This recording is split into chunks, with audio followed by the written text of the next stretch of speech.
ये जानते हैं झारखंड की 25 फटाफट बड़ी खबरों को केवल 5 मिनट में। उससे पहले वीडियो को लाइक करके चैनल को सब्सक्राइब जरूर कर दें। लंबे समय से सहारा इंडिया के निवेशकों के लिए एक बड़ी खुशखबरी आई है।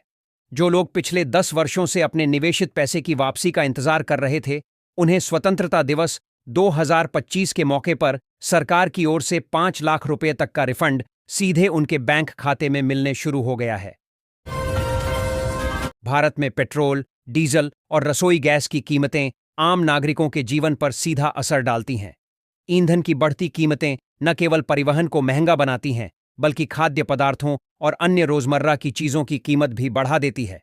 ऐसे में तेल कंपनियों द्वारा की गई हालिया कटौती उपभोक्ताओं के लिए राहत की खबर है। सोना चांदी के दामों में आज तेजी से गिरावट देखने को मिल रहा है। अगर आप लोग भी सोना या चांदी खरीदने के लिए सोच रहे हैं या सोना चांदी में निवेश करने के लिए सोच रहे हैं, तो यह आपके लिए अच्छा मौका हो सकता है।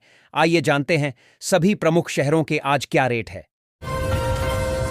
भारत सरकार लगातार ग्रामीण महिलाओं को आत्मनिर्भर बनाने के लिए नई नई योजनाएं ला रही हैं। इन्हीं योजनाओं में से एक है सोलर आटा चक्की योजना 2025। इस योजना के तहत पात्र ग्रामीण महिलाओं को बिल्कुल मुफ्त में सौर ऊर्जा से चलने वाली आटा चक्की मशीन उपलब्ध कराई जाएगी। इस मशीन की मदद से महिलाएं घर पर ही आटा पीस सकेंगी और चाहें तो इसे छोटे व्यवसाय के रूप में भी शुरू कर सकती हैं। भारत में आधार कार्ड एक महत्वपूर्ण डॉक्यूमेंट है। इसके बिना कोई भी सरकारी सेवा या दूसरे प्रकार के सरकारी योजनाओं का लाभ आप नहीं ले सकते हैं। ऐसे में आधार कार्ड हमारा पहचान पत्र है। ऐसे में हम आपको बता दें कि आधार कार्ड से संबंधित कई प्रकार के अपडेट आए हैं, जिसे सरकार जल्दी लागू करेगी। ऐसे में इसके द्वारा आपको कौन कौन से 5 लाभ मिलेंगे। केंद्र सरकार द्वारा देश में एक नया नियम लागू किया गया, जिसके अंतर्गत यदि आपकी बिजली की खपत महीने में 300 यूनिट से कम है, तो आपका बिजली बिल माफ कर दिया जाएगा। इस नियम को लागू होते ही लाखों बिजली उपयोगिताओं को बिजली बिल से राहत मिल जाएगी। विशेष और पैसे परिवार जो बिजली बिल चुकाने में असमर्थ हैं, जिसके कारण उन्हें कई बार आर्थिक दिक्कतों का सामना करना पड़ता है, उनके लिए यह खबर एक उम्मीद की किरण है। इसका लाभ सभी वर्ग के लोगों को मिलेगा। ऐसे में यदि आप भी इन राज्यों में रहते हैं, तो आपको बिजली बिल माफी योजना का लाभ मिलेगा। राज्य सरकार महिलाओं को आत्मनिर्भर बनाने के लिए शुरू की गई मैया सम्मान योजना की 13वीं किस्त जारी कर दी गई है।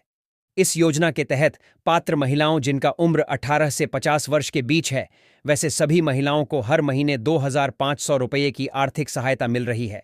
सरकार का इस योजना को शुरू करने का मुख्य उद्देश्य महिलाओं को आर्थिक रूप से मजबूत करना और परिवार की जिम्मेदारियों में सहयोग देना है। लेबर कार्ड योजना 2025 की सबसे खास बात यह है कि इसमें महिला और पुरुष श्रमिकों को अलग अलग राशि दी जाएगी। पुरुषों को 13,000 रुपये और महिलाओं को 18,000 रुपये मिलेंगे। महिलाओं को ज्यादा पैसा इसलिए दिया जा रहा है क्योंकि वे परिवार की देखभाल और आर्थिक जिम्मेदारियों दोनों को संभालती हैं। पैसा सीधे बैंक खाते में डायरेक्ट बेनिफिट ट्रांसफर (डीबीटी) के जरिए आएगा, जिससे बीच में किसी तरह की धांधली न हो। इसके लिए जरूरी है कि लाभार्थी का बैंक खाता आधार से जुड़ा हो। झारखंड लोक सेवा आयोग ने विश्वविद्यालयों में 23 गैर शैक्षणिक पदों के लिए नियुक्ति प्रक्रिया शुरू की है। इन पदों में रजिस्ट्रार, डिप्टी रजिस्ट्रार, परीक्षा नियंत्रक और वित्त पदाधिकारी शामिल हैं। ऑनलाइन आवेदन 18 सितंबर से 8 अक्टूबर तक भरे जाएंगे और चयन साक्षात्कार के माध्यम से होगा। ये सभी पद अनारक्षित हैं, हालांकि आरक्षित श्रेणी के अभ्यर्थी भी आवेदन कर सकते हैं। राजगीर दानापुर राजगीर एक्सप्रेस का विस्तार अब कोडरमा जंक्शन तक कर दिया गया है।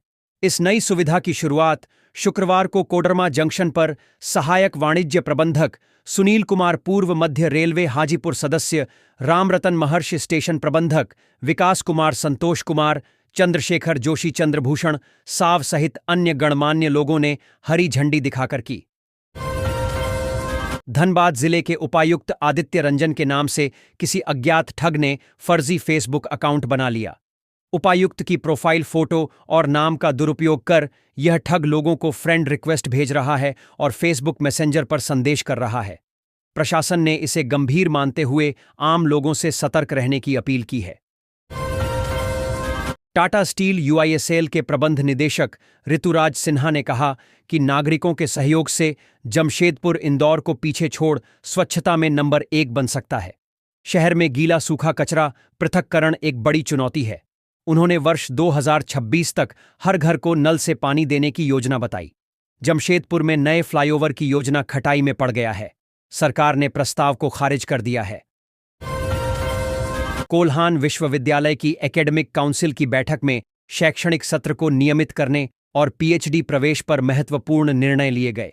सेमेस्टर परीक्षाएं अब हर 3 महीने में होंगी। पीएचडी में नामांकन के लिए नेट जेआरएफ उत्तीर्ण होना अनिवार्य है। नर्सिंग पाठ्यक्रम में भी बदलाव किए गए हैं। यूजी में 75% अंक लाने वाले ही पीजी में नामांकन के पात्र होंगे। नवंबर के अंत में दीक्षा समारोह होगा।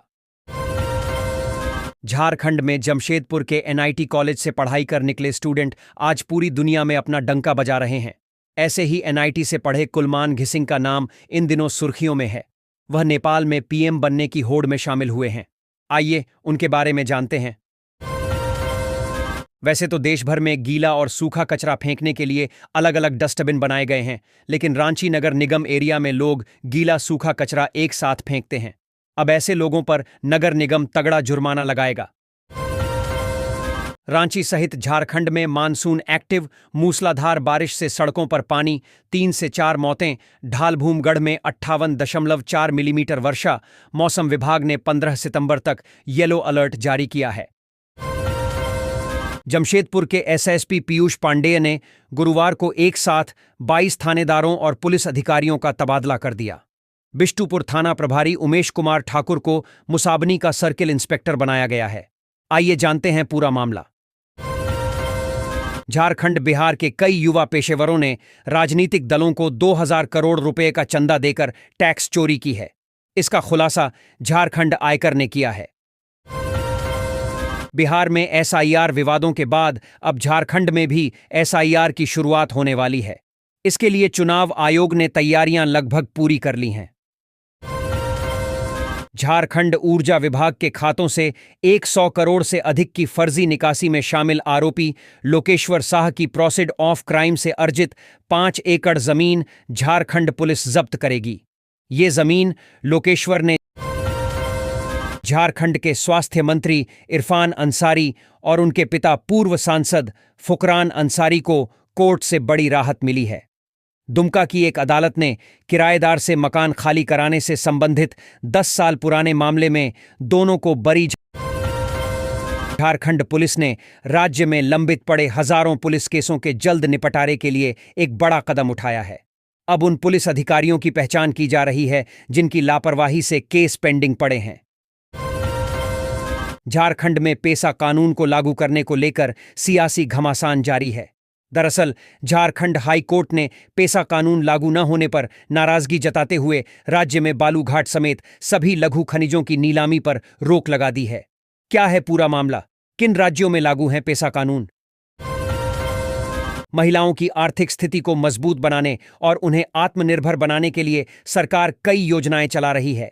इन्हीं योजनाओं में से एक है फ्री सिलाई मशीन योजना, जिसके तहत महिलाओं को घर बैठे रोजगार पाने का अवसर मिल रहा है।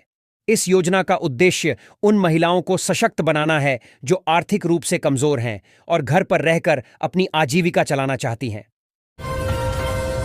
अगर आप असंगठित क्षेत्र में काम करते हैं और अपने भविष्य की चिंता करते हैं तो ई श्रम कार्ड आपके लिए बड़ी मदद साबित हो सकता है। सरकार ने ई श्रम कार्ड योजना 2025 के तहत असंगठित श्रमिकों के लिए हर महीने 3000 रुपये पेंशन देने का प्रावधान किया है। इस योजना का मकसद यही है कि जो लोग नौकरी या किसी फिक्स्ड इनकम पर नहीं हैं, उन्हें बुढ़ापे में आर्थिक सुरक्षा मिल सके। इसके अलावा ई श्रम कार्ड धारकों को बीमा लाभ भी मिलता है, यानी अगर अचानक दुर्घटना हो जाए या कोई गंभीर बीमारी आ जाए तो आर्थिक मदद भी मिलती है।